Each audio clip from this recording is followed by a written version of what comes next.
Kiss the wings. We game time ready. Welcome to the gym where the crowd stays heavy. Keep the bus running cause this won't take long. 4 minutes left, here the show still going strong. We game time ready. Opponents can't sleep when they leave. No Freddy, it's the Aztecs. In the house tonight. Hoop squad on deck. Who's next to fight? They don't have the scores on the floor. It's Butler with 2 seconds. He's got to put it up. He wins it with the jumper. And there's no doubt about it. A San Diego State miracle. Trailing on the break, I shoot the 3. There's nothing you can do with me. And ruthlessly, the crowd is telling you to get used to these L's you be taking every time you step into the field. Welcome everybody to a new episode of the Sons of Montezuma. We want to thank you guys for joining us. First and foremost, make sure you hit that like and subscribe button. It is the off season, but that doesn't stop us from delivering you guys all the Aztecs talk. We appreciate you guys for all your likes and subscribing here on YouTube, and of course checking us out on Spotify, iHeart, Apple, and of course sonsofmontezuma.com. Guys, let's just jump into it because today's guest is making his Sons of Montezuma debut.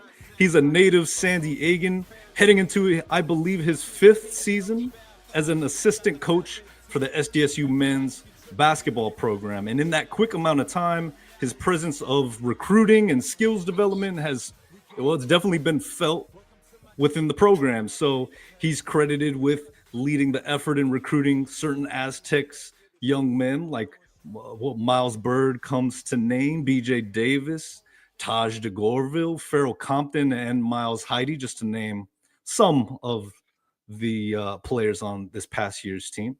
Before joining head coach Brian Dutcher's staff, he spent previous coaching stops at the University of Pacific, Bradley University, the University of Arizona, and also served in player development in the NBA as part of the Dallas Mavericks organization. Aztec Nation, he's a father, he's a husband, he's the pride of Hoover High. Assistant coach JayDee Luster joins the show.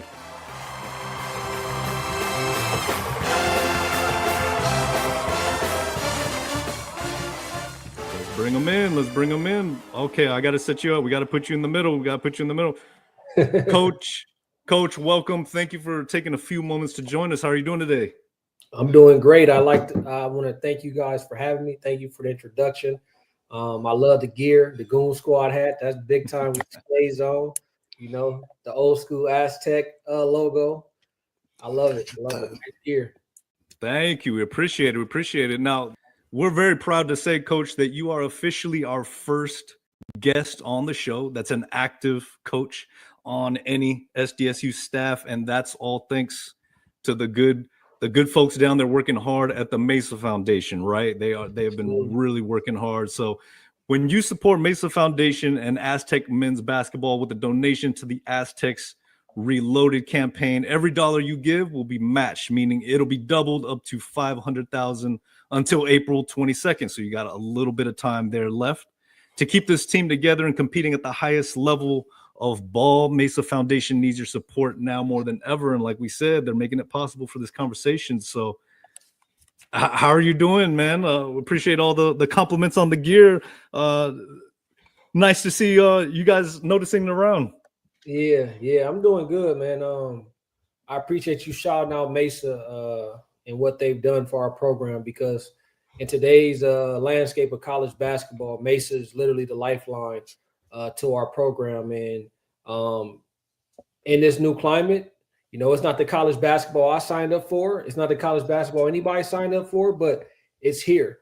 And it's a huge part of the success that we're going to have or not have moving forward within our program, you know, in today's age, like, because we've been able to raise some money, because we've been able to do the things that we've been able to do, we've been able to keep a lot of these guys on this roster. So none of that happens without Mesa.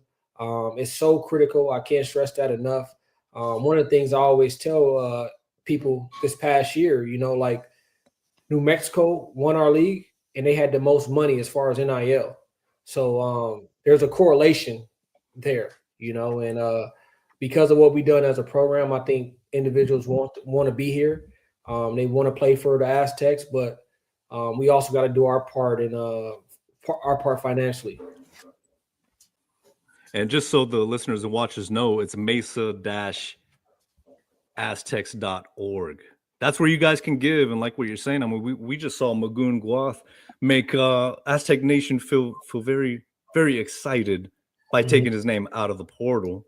Yep. And you know, this is the time. This is the time to give and to ensure we can continue that going on. Absolutely. We that was one of the best days of my life over the last like 5-6 years is, you know, him coming back and announcing that he's going to be an Aztec. And, you know, it's a credit to Coach Dutcher, the program and the culture that he's been able to build, that we don't have a bunch of guys hopping in the portal. You know, when you look around college basketball, you know, there's a lot of rosters that don't have anybody left on the roster. And that's not the case here. And a huge part of that is because of our fan base, because every time these kids go out there at VA House Arena, they know it's going to be a sold-out crowd. They know it's going to be rocking in there. And the other part of that now is, you know, the Mesa Foundation. So because of that, we've been able to retain some guys. But in order to keep building this roster, in order to keep going in the trajectory that this program is going in, I mean, we went to a national championship in 2016 the last 2 years. In order for that to keep happening, we got to keep donating to Mesa. It seems like, Coach, it's such an arms race right now in college basketball. Like every year, the NIL, like a lot of people thought when NIL first started, they said, oh, this is unsustainable. It's going to drop down to a reasonable level. It's done the exact opposite. I mean, you're seeing it just skyrocket in some of these programs offering these guys, you know, $2, $3, $4 million. And so, yeah, what has that been like for you guys, seeing, you know, trying to keep up with these other teams, you know, in the NIL and like, you know, with Mesa, it's awesome that we're, you know, that you know, we have them, we can donate, but what other things do you feel like we could do as well to like promote, you know, NIL and to raise money for SDSU men's basketball? I think platforms like this, you know, you guys do a good job of you know, gaining traction, and you guys got a good following. I mean, this is my first time on you guys' show, but I've watched it numerous times, and you guys do a great job. So I think the more that, you know, the word gets out and the more people understand, you know, the landscape of college basketball, how important it is now. You know, I think a little bit as fans at San Diego State, we've been spoiled a little bit to where it's like, well, they've been winning without this, so, you know, they'll be able to keep this going. And that's not the case. You know, that's not the way college basketball is moving. That's not the trajectory of it. And so I just think it's raising awareness. I think enough people care about this program. Like I mentioned, every night is sold out. To me, it's the pro team in San Diego other than the Padres. So there's a big enough following. I just think that, you know, we have to continue to raise the awareness and let people know how important it is to in order for this program to keep being successful moving forward. Well, I like what you're saying because, you know, and we just dove right into the NIL, right? I understand that it's a hot topic right now, off season, transfer portal season. We'll get into that a little bit. Let's kind of pull back just a little bit because you talk about this program and how people, the expectations is just keep it rolling, right? You can just keep it rolling. It's okay. Nothing's changed. Everything's good. But, you know, the building blocks of this program have been, you know, laid years ago with Coach Fisher, now along with Coach Dutcher. And since you've been joining on in the staff, I mean, it really feels, obviously being a hometown hero of sorts. I mean, tell us a little bit about your experience, your journey getting to this point, because those building blocks, I mean, it seems like you just fit right in, Coach. 3-time All-American at Hoover. You know, share us with a little bit of that. I tell people all the time, I've kind of had an advantage because I've seen the rise of this program.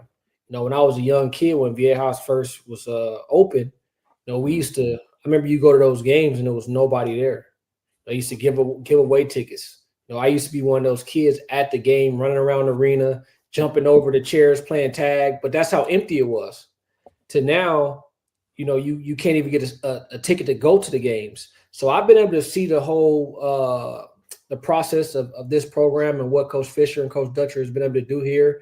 And I've also been able to see what's been successful here as far as players. So when I got here, it was easy for me to recruit because I know what an Aztec looked like. I know what a successful Aztec looked like.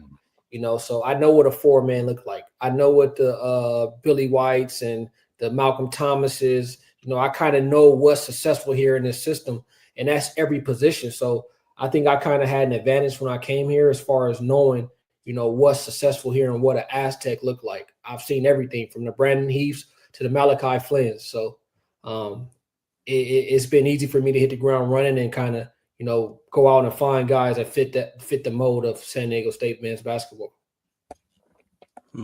So, Coach, nice to meet you, by the way. Thanks for coming on. We appreciate you. What's it like? Because you've had a pretty unique journey, right? You went to Wyoming after New Mexico State. You killed us on that 3-ball. And you were trying to talking trash to him about not recruiting you, right? Which, hey, it worked out in the end.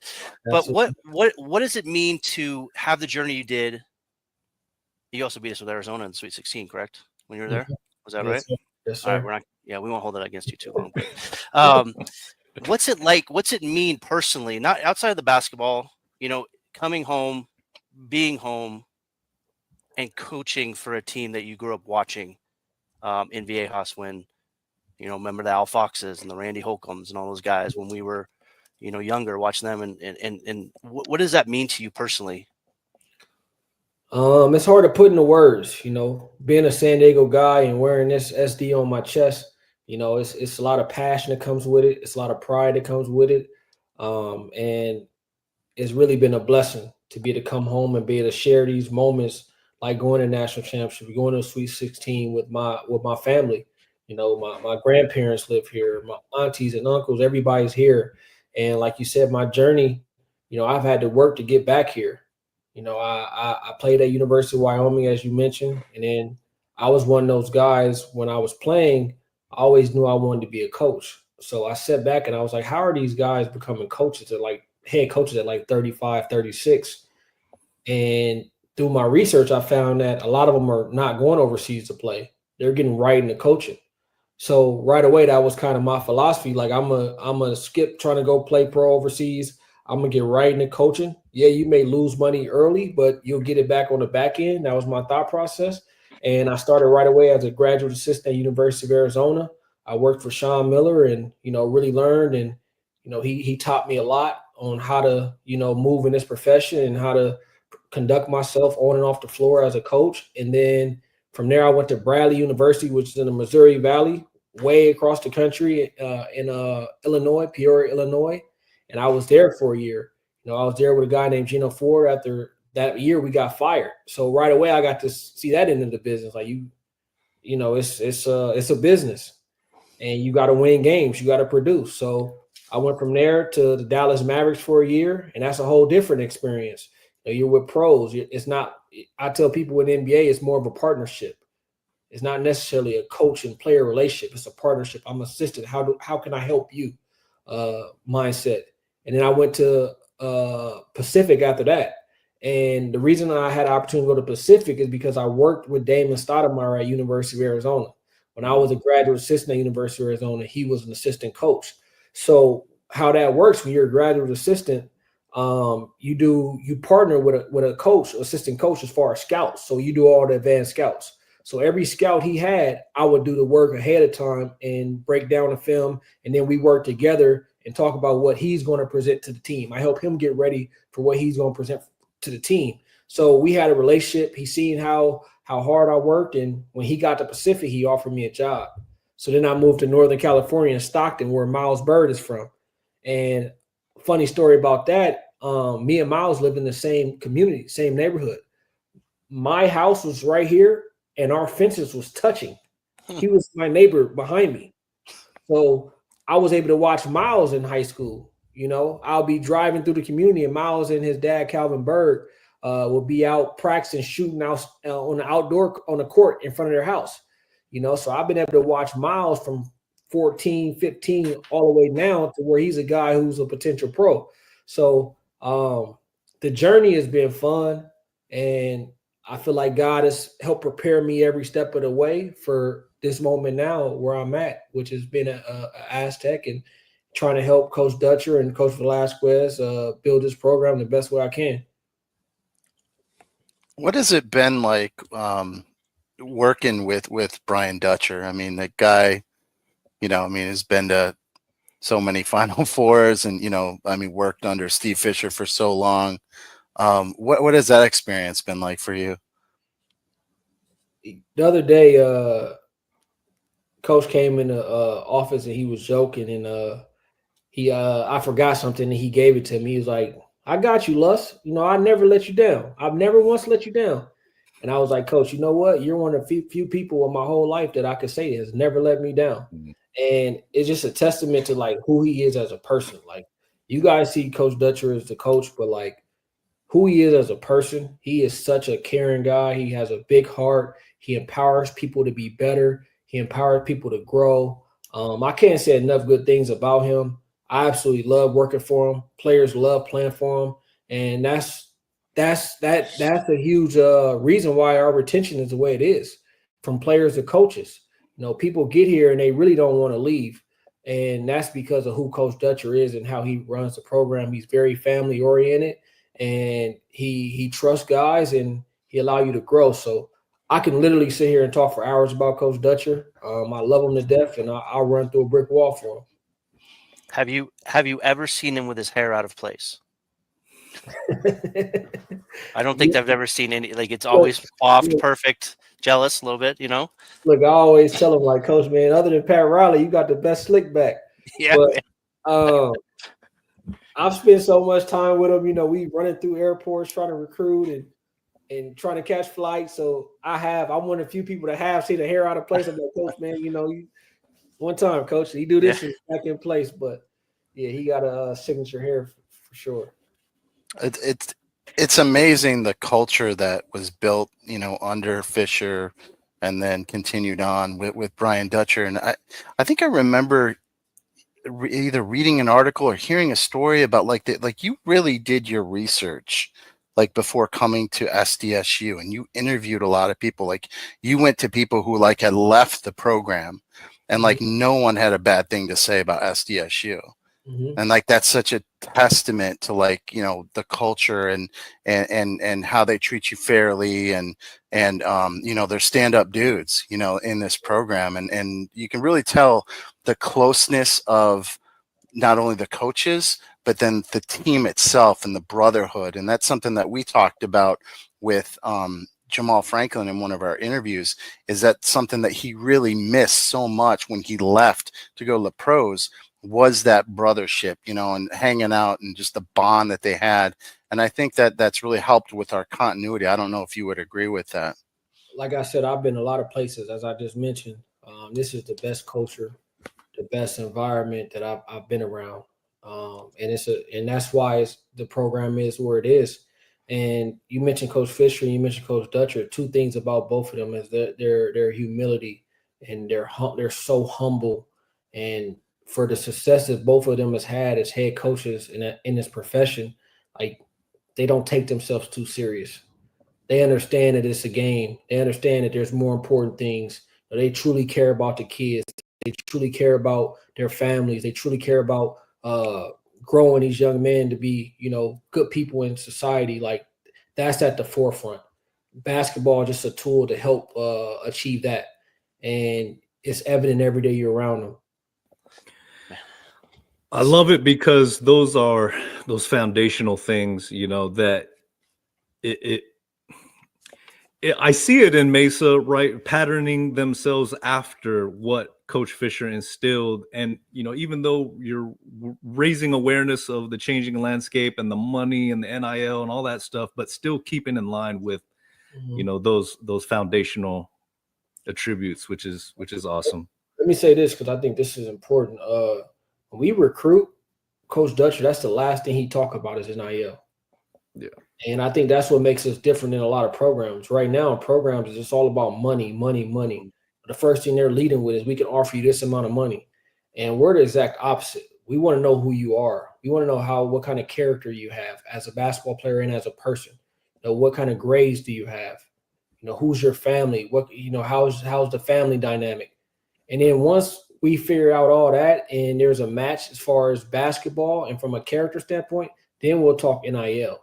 But our job is to bring good young men here that are striving to be great young men in society beyond basketball. And I think Coach Dutcher and Coach Fisher, that's the foundation that they've set. And even like you mentioned with Mesa, like our guys, we're not just giving them money. Like they're going out in the community. They're doing community work. They're feeding the homeless. They're doing camps for young kids in inner cities. Like they're doing things to help better San Diego and the community. So our whole foundation is bigger than basketball. It's bigger than NIL. It's about being good people. We're such a blue collar program, and I love that. We're a working program. We earn everything that we get. And I think, if the kids look at the long vision of how that's going to help them for the rest of their life by not just, taking the handout and really having to work for things, that's going to teach them a lot of lessons.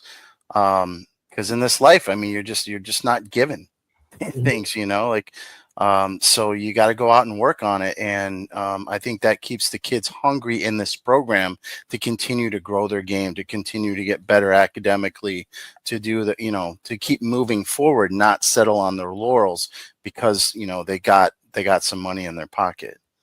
Absolutely. I agree wholeheartedly.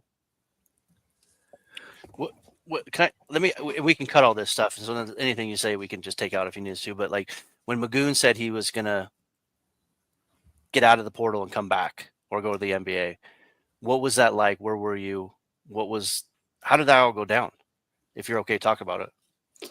I mean, it was a process, it wasn't just like a one day thing, it was us talking with him and his family and us, kind of telling him our thoughts, at the end of the day, even once he hit the portal, because of who we are and we truly care about Magoon, like I love all these kids and I want what's best for all these kids. So even once he was in the portal, whenever he would call me or his family would call me for advice, I did my best to try to help him and walk him through that, even if that meant him going to the Kentuckys or Michigan or wherever it was, because it's truly about him and him being successful in life. So we never closed that door as far as just trying to assist and help. And then, I think we gave him the information as far as why we thought it would be good for him to come back to San Diego State. I think he's a guy who could play in the NBA. I think he's right there knocking on the door. And I think that from a basketball standpoint, we could provide everything he needs in order for him to be able to accomplish that goal. And I think once him and his family talked to other schools and they, gave them their pitch on how they could help him accomplish those same goals, I think he seen that it was probably best for him to do that here. And that's a testament to, his family, testament to Magoon as an individual. And that's a lot of maturity on his part, because I'm sure there was places out there that offered him more money, but his family has strong values and, they seen the bigger picture and they chose to come back to San Diego State. Yeah. Like that's the interesting thing about, society these days is like everybody, oh, he's gone, he's not on our team anymore, or he's there. I was listening to Dave on John and Jim, and he said he'd be crazy not to go see what was out there. And so it's like you said, it's the humility, the confidence, whatever you want to call it, of, hey, we're a good program, we're going to be okay, but you need to go worry about what's best for you and see what's best for you and go out and see it for yourself instead of someone telling you about it, and to stick to it with those guys. It just shows like we say, it's just a family and everybody, it's different, right? It's different. You go to different cultures and jobs and things like that, and there's like just a different vibe.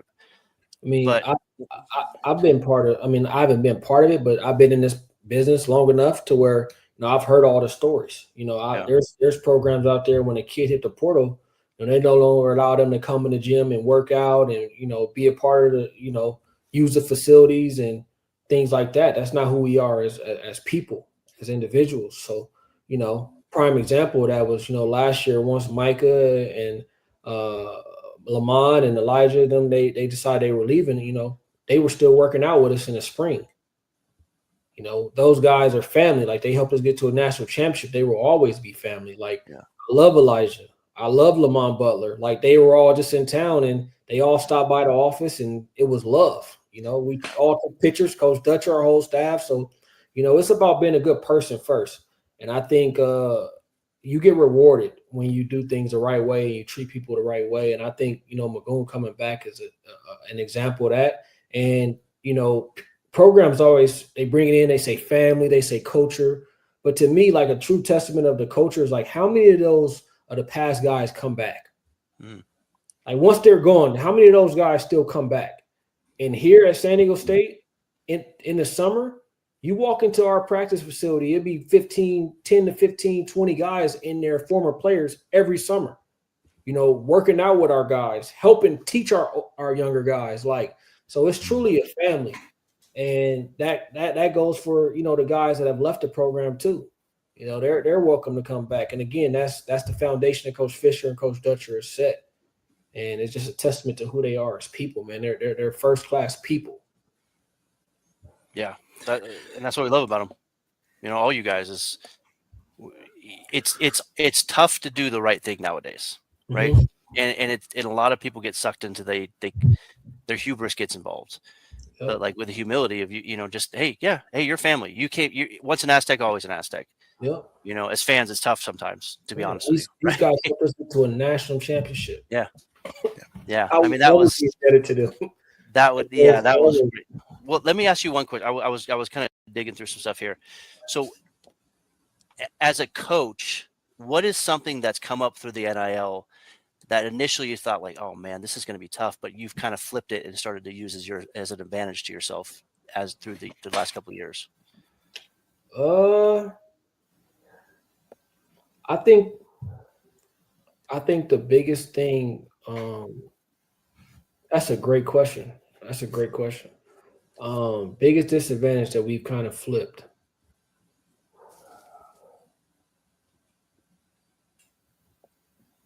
I don't know. I think one of the biggest differences now with NIL in the portal than before NIL in the portal is now every kid has an agent. Like, you don't talk to, like before, like you rarely talk to an agent as when you're recruiting. You know, it's usually mom, dad, kid. Now it's like it's kid and agent. I'm like, you don't want me to talk to your mom? You don't want me to talk to your dad? Like, every kid has an agent, whether he averaged 2 points a game or he averaged 20 points a game. So, like, that's the biggest difference now is, like, all these kids have representation and it's navigating through that component. I would say that's the biggest difference. Does the type of agent or like the relationship with the agent come into play like when you're recruiting? Like, if you have good rapport with an agent that you know is like has the best interest for, you know, the kid in mind versus an agent who's just looking to get money, like does that become a factor in the recruiting process? Yeah, I think you know, you do have agents that you build a relationship with throughout the year or over the years, and that always helps. But the thing about the college space right now is you don't have to be certified to be an NIL agent. So in the NBA, you have to take a test. You have to get certified in order to be an NBA agent. Well, in college, I could represent you.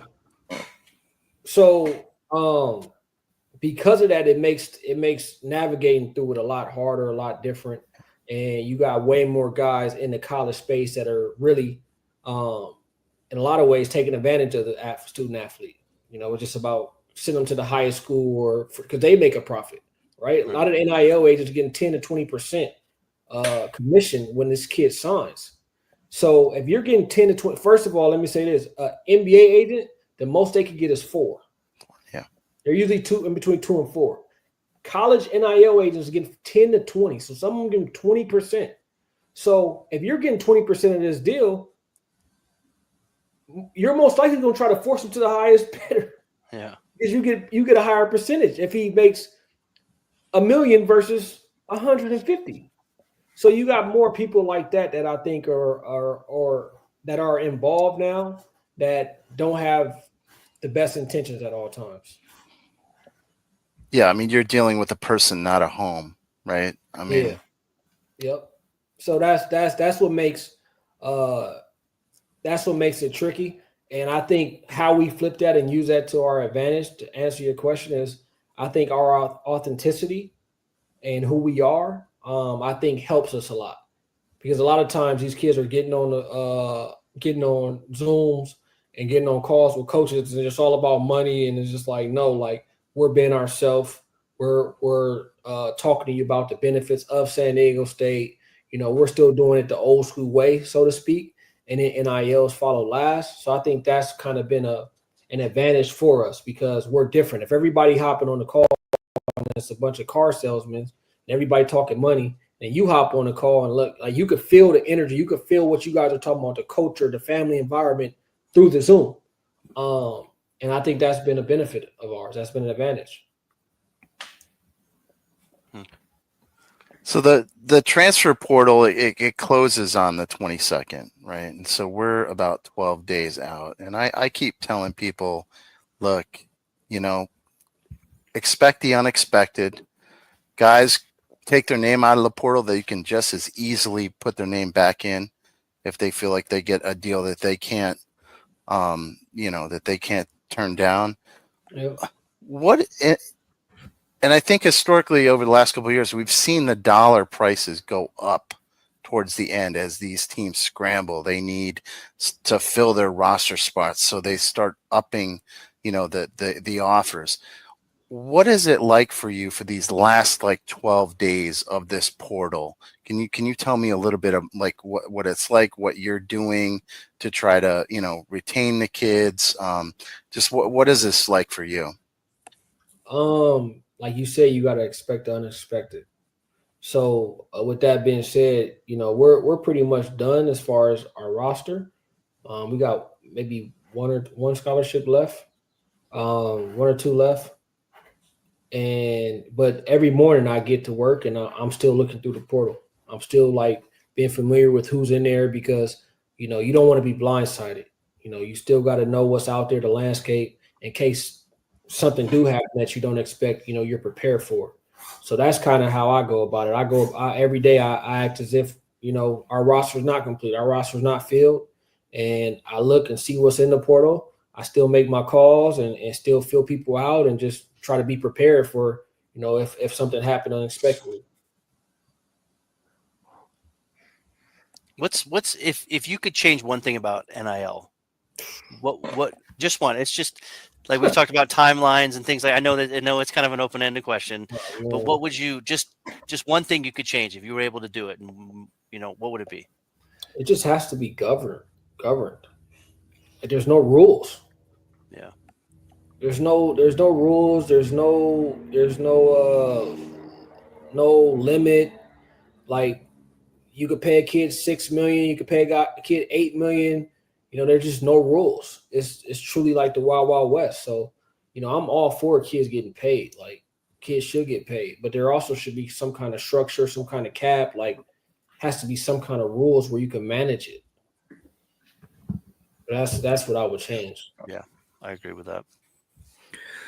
Well, hopefully more things will come into taking shape. You can only hope, right? After whatever the house settlement determines and the shakeup from all that stuff. Yeah, the house settlement has been big this spring. I think the numbers as far as what kids are getting paid is extremely high because of that house settlement. That's April 7th. So hopefully, like you said, after this house settlement, things are kind of level out a little bit moving forward. Yeah, I believe the last deliberation was the 7th, and now last I heard, a couple weeks it'll probably be for a ruling and all this, the rest of the determining factors. So still got a couple more weeks, hopefully not too much longer. Hello, San Diego. Head coach Brian Dutcher of your Aztecs. We need your help to keep our Aztecs at the top of college basketball. Mesa Foundation is the way to do it. We have a matching campaign going on right now. To every dollar you give, up to $500,000 will be matched. To keep this team together, to keep our future secure, we need your help now. please go to mesa-aztecs.org. We need your help.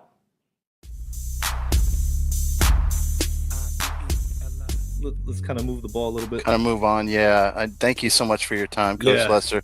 I just have one last question. Do you think there's anything that's missing from next year's team that we could add, like in the portal? I think we did I felt like this year at times, like one of the things I loved about New Mexico team is I thought they had great size. Yeah. Like on the wings, they started 6'6". True Washington was 6'5". True Washington 6'5", played the 2. Their 3 was 6'9". Their 4 was 6'9", and then Nelly Joseph was like 6'10". Like, so I think with Reese coming back, with Bird, with Taj Diggerville, like we got a lot of size on the perimeters. The other thing that I thought that we needed last year was rebounding. We added Jeremiah Odin. I think Magoon was growing in that area towards the end of the year. One of the things I've been challenged Bird on, if he does come back, is just, one of the things Nick Clifford did at Colorado State is he rebounded at a high level. He averaged 10 rebounds a game as a guard. And I think Bird has the ability to do that. He just has to be more intentional. So I think rebounding obviously is a thing that we trying to focus on this offseason. And then shooting. I think Reese Waters, he can really shoot the ball. I think Jeremiah Odin, he can shoot the ball. I think Miles Bird would, continue to – Miles Bird is a great three-point shooter. I think this year he had to take a lot of tough ones. And I think, with the pieces we have and the point guard that we had, I think he'll get a lot of easier shots. I think his percentages will go up. So, those are the two things that I feel like we absolutely needed to address was rebounding, getting bigger, and then being able to shoot the 3. Do you guys agree? Yeah, 100%. We've been talking about that on the podcast a lot. That those are the areas that we need to improve on. Yeah, but again, great job, man. I gotta say, I just admire everything that you do. It's got to be so. I can't even imagine with NIL how much more difficult it is to be an assistant coach. You finish the season and you're immediately in the portal working. When do you guys get a break? Like, when do you get to go on vacation? To be honest, you get like a week in August. Like August is like the time. You get like a week in August. Sometimes you may get a couple days in June, but there's just like, because of the way the portal is now, and right when the portal in, now it's spring recruiting, then that go right into July recruiting, and then that goes right in the fall. Like, you really don't get breaks, So. Well, I don't know if you hear it a lot, but we appreciate you guys. All the coaches, Dutch assistant coaches, everyone on staff. Just really admire you guys for all the hard work. You really exemplify that blue collar work ethic. Permeates throughout the San Diego State basketball program. Yes, sir. We appreciate you guys. I appreciate you guys. I love what you guys are doing and what you do for the program. And this is a nice platform for our program, and it helps keep everybody in the loop of what's going on with San Diego State basketball. So, I really appreciate that. Yeah. Thank you. Appreciate that. We try not to be too hard on the players. Well, me and Matt don't, right, Fiend? So what? I totally lost my train of thought because I was talking shit to you, Fiend. Oh my god. How? Can you tell us a little bit about Simmons, who's coming in, the freshman? Because I'm curious about him. Tay Simmons. Yeah. Tay Simmons. Okay. Tay Simmons is like, he's one of those guys, when you watch him play, you're like, that's an Aztec. Okay. Like, he was one of those guys that, like, I always tell people, like, when they call me about high school kids, my first thing I always ask them is, can they play at University of Houston? I feel like if they could play at Houston, they could play for us. Yeah. Because it's kind of the same brand of basketball. Hard-nosed, tough, defensive-minded programs. And Tay Simmons was a guy who I had people calling me and like, this is an Aztec. Like, this dude fits San Diego State to a T. And when I went to watch him, me and Dave both was like, we fell in love with him right away. Like, he's a guy who he rebounds at a high level. He's the hardest playing dude every time he steps on the floor. He's the first to the ground for 50-50 balls. He's coachable, high character. Like, he's a guy that, like, you find ways to get him on the floor because he gonna make stuff happen with his motor. He gonna be a fan favorite when it's all said and done. Like, he reminds me of like the Billy Whites and the Holcombs and, you know, those guys from the past that just super athletic, play hard as hell, plays with a motor, like about winning, gonna do everything it takes to win. Like, you're gonna really like him. Yeah, we're excited. He's a 4-man too. Like, he's more of a 4-3. Hopefully we get him down there at Swish this summer. I hope if he's not playing somewhere else, that'd be amazing. He's playing Switch. He's super athletic too. You're gonna really like him. One last question I have for you, Coach. I really appreciate your time. I know we're probably cutting into your family time. Yeah, we I apologize, about that. But how much does analytics play into the program, like, or in recruiting? Is that something that you guys pay attention to, that you look at with like advanced analytics? Because it is, a big part of the game now, and you're seeing more and more teams go to more analytics driven, whether it's offensive schemes to try to increase their efficiency. So how much does that play into San Diego State basketball? I would say we use analytics, but not as much as a lot of other programs. We watch a lot of film, and we're very detail oriented with the film and breaking it down at practice. We do use you guys are familiar with Kim Pong. Yeah. We use that service as far as okay, this is what they are offensively, this is what they are defensively, this is what Kim Pong says about them as far as shooting. We use it for things like that. Now in the portal, because you got to be more efficient with your time, because it's like speed dating. So we do use analytics a lot. Like Coach Dutcher line is pretty funny. He always says that high school recruiting is like old school dating. You go on dates, you go to lunch, you meet the parents, and he say the portal is like Tinder. You swipe right, they swipe right, we like each other, let's do it. So because of that, we use analytics a lot more now in the portal. We have a analytics service that we use, and basically it's like, okay, we're looking for a point guard. Maybe he averages at least 3 assists a game, shot at least 40% from 3. He's at least 6'2". And then once you type in that information, all the point guards in the portal that fit that description will come up. So then it cuts your research time in half. So instead of going through the whole portal, 8,000 names, okay, these are the 15 names that we can focus on and try to, now let's watch film on them and contact them. So it helps saves a lot of time in the portal. So I would say we use more analytics in the portal, but again, we don't just rely on analytics. That's just a piece of the puzzle. Yeah. It's one of the things I like about Jeremiah Oden, and the addition that you got in him. I don't know if you can really talk about that right now, but he announced he's coming to the Aztecs, and one of the things, like when you look at like a platform like CBB Analytics, you look at his shot chart from when he was at Wyoming.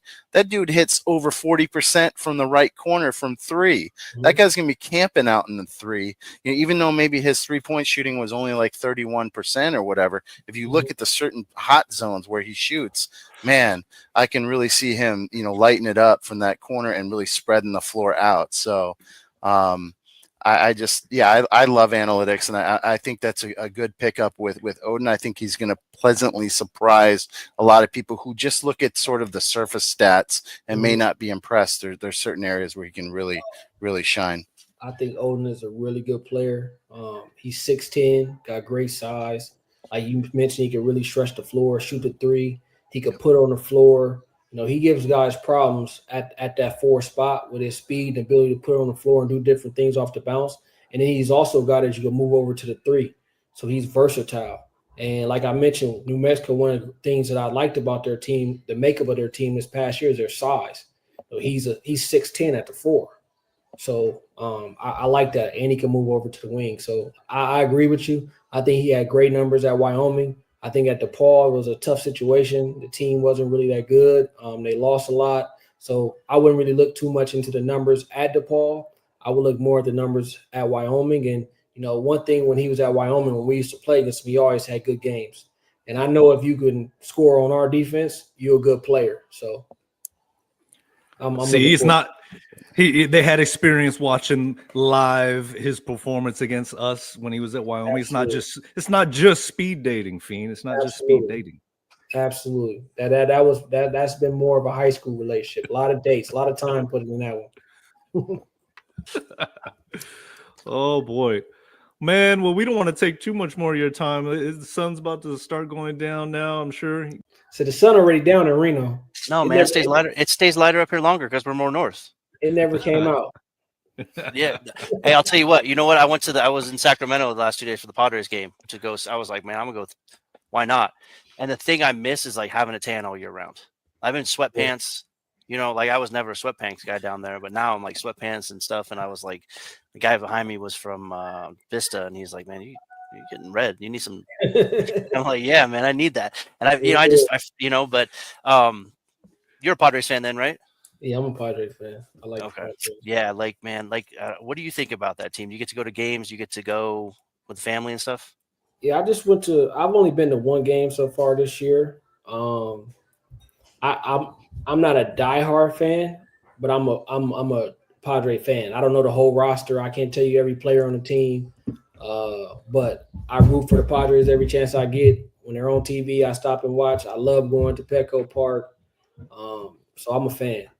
Who's your favorite Padre of all time or now? Right now? Oh, I like Manny. I like Manny a lot. I got a lot of friends who are like Boston fans, or they're still bitching about him taking out Pedroia and stuff like that. You know what I mean? Like I'm like, come on, bro, that was 10 years ago. But I just think he's a good dude. I think he might be a little misunderstood. Great player. You see him with all the guys and the atmosphere and stuff that he has with them, and I just like him as the leader of the team. You know what I mean? Bringing the guys on and stuff. So it's I know they try to get. I know Musgrove's been to a few games. He's an East County guy too. So. Yeah, man, it's it was tough when the Chargers left, honestly, straight up. I mean, that was brutal, but we got you guys and the Padres, and now we got San Diego FC, and I was always Chargers first. The FC games are crazy. Yeah, I can't wait to go down there. I was always Chargers first, then Aztecs, then Padres, but now it's Aztecs and Padres, and I love those games. Look like the European soccer games. Oh, yeah, European football games. Like it's the environment is wild. Yeah, I'm gonna try and get down there with the boys and go see a game and see that, because soccer's different, man. Soccer's a different crowd, but no, we appreciate you, man. Everything you do, San Diego kid, and we value. I value being able to talk about my hometown and my alma mater with these guys. Matt and I met up in Vegas one year randomly, and it just all started. And then the three of us, we're like brothers. We're all like brothers. We fight sometimes, we talk shit to each other, sometimes we have fun, and we just, all these crazy stuff going on. But like, it's the sport brings people together, and you have a commonality of friendship through sports, and that's, to me, there's nothing like that coming from a sports family. You know what I mean? Like it's not about the sport. It's about the stuff that you get from the sport, Absolutely. So, but yeah, we appreciate you, man. It's great to have a San Diego guy on the bench. Yes, sir. Appreciate you guys. Yeah, we love going on the road together too with Sons of Montezuma. We were at Colorado State this year. Unfortunately, we're not getting a whole lot of wins on the road. We've been to New Mexico and Reno and Colorado State, and so we have such a great time, on the road traveling, with the fans and the team. It's awesome. If you ever hear someone whistling really loud at your opponents when they're shooting free throws, that's my whistle. That's the Fiend Deaf whistle. Okay, you got that Phil Jackson whistle, huh? Yes. It's so unbelievable. So you went to Colorado State, you went to Reno this year? No, just Colorado State. Reno and New Mexico last year. Okay. Yeah. So this year Reno, it wasn't a big crowd. No, they sucked. Colorado State, obviously, that was a good environment. Yeah. But what you like better, the Colorado State or the Pit? The Pit. You been to Utah State? We haven't been to Utah State yet. We have not been to Utah State yet. I think we're a little. He doesn't. We like, argue over that one. Yeah, he's not a big Mormon guy. You know what I mean? So he doesn't like going up there that They're the much. team I love to hate. Yeah, you know what I mean? For the most Hey, nothing part. against Mormons. You know what I mean? Like American Pride Evil, but but I want to BYU go. light. Diet They got, BYU. they got a good environment. That's the only reason why I said that. They got a good It's environment. just a little weird, They're just, I don't know. They're just weird. I mean, They're growing on me though. I've been interacting because they're going to be in our conference, so I've been interacting with them on X, and they're growing on me. I don't think I hate them as much as I used to. It's because you had a little bromance with Stephen Ashworth in Vegas. I think that's what it was. I'm passionate, so I don't like Whatever. anybody but the Aztecs. Yeah. I don't like anybody. Did you guys get to go to Buc-ee's at all in Colorado when you go to Colorado State or Wyoming? Have you been to Buc-ee's? Buc-ee's Yes. Yeah, the gas truck station that's stop. like a Walmart. Yeah. Have you been there? Yeah, I mean, I lived in Laramie, Wyoming, so we have Buc-ee's all through Wyoming, all through Colorado. Yeah. Oh man, that place It's like the Walmart of gas stations. Yeah, man. Like we were in there for what? We went twice, so we were in there a good half an hour each time, just kind of wandering. And best gas station brisket I've ever had in my life, man. I might have to agree with that. They definitely got some good barbecue. Yeah, we could have an episode just nothing but Buc-ee's talk. Like seriously, we could go through a whole. Yeah, you love it. Yeah, I'm a foodie, so You love it. that's what I do. He got the Buc-ee's sticker. Yeah, we got him home, man. So as a foodie, where's your go-to spot in San Diego for dinner with the fam? I got to shout out Barbusa in Little Italy. It's an Italian restaurant. PJ is one of the owners there. He's a San Diego State alum. It's one of our favorite places to go when we have kids on visits. It's Kawhi Leonard's favorite restaurant in town. He proposed to his wife at Barbusa. Okay. So I would say Barbusa. I like Costera, right there by the airport. I think the view from there is unbelievable, and the food is pretty good. Dude, hey, I know it's weird, but if anybody comes up to Reno, they're always welcome at my house, man. You know what I mean? Barbecue. I love the barbecue, dude. Like ribs. My neighbor across the street, his name is Henderson Lopez. So I saw the name. I'm like, cool. I'm gonna get tamales at Christmas and shit like that, right? And then he's Filipino. I'm like, bro, what? Like, you're not Mexican. What are you like? What is? He's like, what are you talking about? I'm like, Lopez. He goes, no, that's Filipino name, man. I'm like, all right, well, I've never met a Filipino. Spanish influence. Me neither, and I just was thrown for it. But he lived in down in South in Harlingen, Texas, and he makes his brisket and it's unbelievable, man, unbelievable. Coach, get out of here, man. We're holding you too long, man. We need to let you go. We'll have a whole food episode. We'll invite you next time after we make a deep dish. And all right, sounds good. And then I need to figure. Yeah, I want to figure out how to get some. I'll take you to a barbecue spot. Okay. Well, thank you for taking the time, man. We really appreciate you. We're glad you're on the roster and on the team and all that stuff. And it's a blessing to have the opportunity to talk to you and kind of get some insight and just kind of shoot the shit with you. Yes, sir. Goon Squad. Yeah. That's right. Don't forget about my other young guys, Farrell Compton and Taj Diggerville. Yeah. We love them all, man. And my guy Thakbor, David Thakbor. Yeah. 7 I mean, what's the insight with that whole situation? Everything going to be good? Because you see things out in the media with Thakbor and the whole. He's gonna be good. He good. He good. He fine. He gonna be a good shot blocker when it's all said and done. I mean, man, like this is shaping up. Obviously we want Magoon and Miles to do well, right? Whether it's here or the NBA, but obviously selfishly we'd like to come back because if they come back, that squad, you can't teach chemistry. And I think this chemistry with, I always said, like with Reese, I'm like, he's not going on the trips and sitting on the bench like he is just to take off. I just had a feeling he was going to come back. And I also, and I felt like they almost, some of the guys, just me personally, I didn't have any, insight, but I was like, they felt like they wanted to play with Reese and maybe they got a season taken away from them with Reese, that they're like, hey, hold on a second, man, we could be special and we want to play with our guy. Cause he looks like he's involved in everything, man. He seems like a really good kid. They're all good kids. Like everybody we talk to, they're all like we talk about it, and you don't know what these guys are like. You never until you know them day to day, and we don't know them as much, but they're all very similar ilk of individual. Just a really good kid who just wants to play hard, win, and hang out with their buddies and family, and just do the right way. That's Reese. Reese is very endearing. He's a guy that, like, especially the young guys like Taj and Farrell and Doc, and he really wrapped his arms around them dudes this year and mentored them, and just it was neat to see. But that's just who he is as a person. He's a giver. He's selfless. He wants what's best for everybody around him. So I'm excited. I'm happy for Reese. I think he's gonna have a big year. Yeah, I do too. Yeah, very excited. We need to get to 500,000 on that Mesa matching Aztecs Reloaded. Got to make a big push here before the portal closes. So everyone listening, please donate, tell a friend. We really need this push to get to 500,000.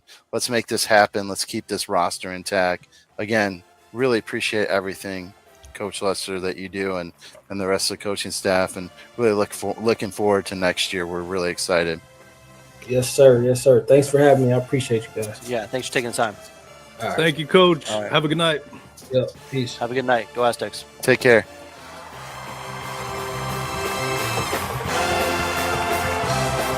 Good dude. Great dude. Yeah, really good dude. You guys are hilarious. You guys are so funny. You guys. What do we do now? What do we do now? What? Oh, yeah. Pizza, hot dogs, deep dish. I'm gonna make barbecue for you when you come out to Reno. Hey, I'm surprised you didn't say, "Hey, man, love you, bro. Love you, bro." No, come on, that's your thing, bro. Well, that was awesome, man. He gave us so much time and just really candid about everything. I'm kicking myself because we didn't have enough time. I didn't really dive into Taj and Pharaoh, how he sees them taking the next step. But hopefully we'll have a conversation with them at some point. You can't get to everything, right? But I think I'm just grateful for the time he gave us. He gave us an hour, so yeah, he's a good dude. Huh? Okay, guys, let's wrap it up. Aztecs Reloaded. No, well, we gotta wrap it up. Sorry. We gotta wrap this up like civilized podcasters. The Aztecs Reloaded Mesa campaign is near the end. You guys heard Fiend there at the end talking about we only got a little bit left. He's sporting the "In Dutch We Trust" T. Love that little character, dude. So awesome. So yeah, you guys heard the interview with Coach. Get out there, put your money where your mouth is. They're doing their best, and there is no sleep for this program. They're putting in the work and keeping this thing together. So we're real excited about it. Everybody go check it out. Mesa-Aztecs.org. That is where you can donate. And hope to see you guys soon. We'll keep up any kind of updates on what's going on with the program, if anything else happens in the portal. But you guys heard from Coach. I think they're pretty solid with maybe one or two spots left. So we'll see. All right, guys. SonsofMontezuma.com. Until next time, everybody, go Aztecs. Go Aztecs. Go Aztecs. Bars in our court and we ain't dropping it. Blood, sweat, tears, bro, ain't no stopping it. With team on 3 and family on 6. And when you hear done, it all means this. We game time ready. Welcome to my gym where the crowd stays heavy. Go Aztecs! Hey guys, I'm John. And I'm Sean, and we are your hosts of the new Sons of Montezuma Spitballers Baseball and Softball podcast. So we are going to cover everything San Diego State baseball and San Diego State softball up on the Mesa. Catch us on YouTube, like and subscribe, and listen to the audio on Spotify, iTunes, and iHeartRadio. Yep, we're going to be your home for everything happening at San Diego State baseball, softball, everywhere. So like and subscribe, sonsofmontezuma.com and Sons of Montezuma on YouTube. See you guys on the Mesa. Go Aztecs.